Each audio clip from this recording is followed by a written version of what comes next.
Wow, there's a lot of challenges as well, and I suppose different routes to solving for those challenges as well. But I'll talk about some of the more common ones.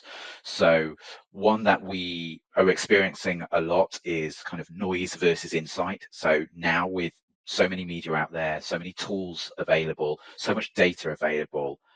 It's really easy to kind of spread your arms around global media, but at the same time, a lot of that content is low quality, it's noisy, it's not provided in a decision ready way for stakeholders. So it can be a challenge for organizations to cut through that noise and get to the content and information that either matters for decision making or impacts their reputation. That's probably one of the biggest.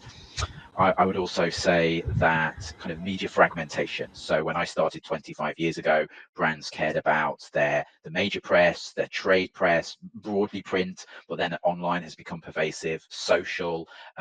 Media has become much more global. So consumers might be from the UK, might be reading media in the US, the occasional media in China. It's really fragmented. So finding a provider that can bring all of that kind of quality media together, I think it has been a challenge traditionally, and it's something a lot of brands struggle with, the scale. And I think there's a big expectation gap. So I think organizations want intelligence, and what they often get is data and content, and it's bridging that gap, and for organizations to find the right supplier that can turn that data into the right information that they can actually use and contextualize within the business.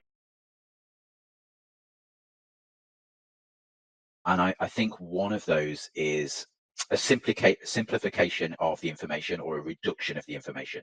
So often tools pull in huge amounts of information, but they're applying very, very simple metrics to them because that's what they're good at doing at scale.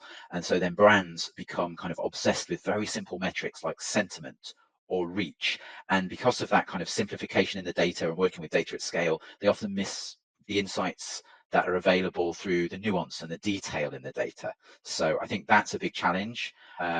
I think that kind of nuance is also missed by some tools, not all. So things like irony, sarcasm, cultural differences. I think the more we see the use of AI, I think that is improving, but a lot of tools haven't really fully implemented it at that level. I'm a big fan of is kind of a small data, big data approach. And the reason for this is tools are really good at finding what you look for.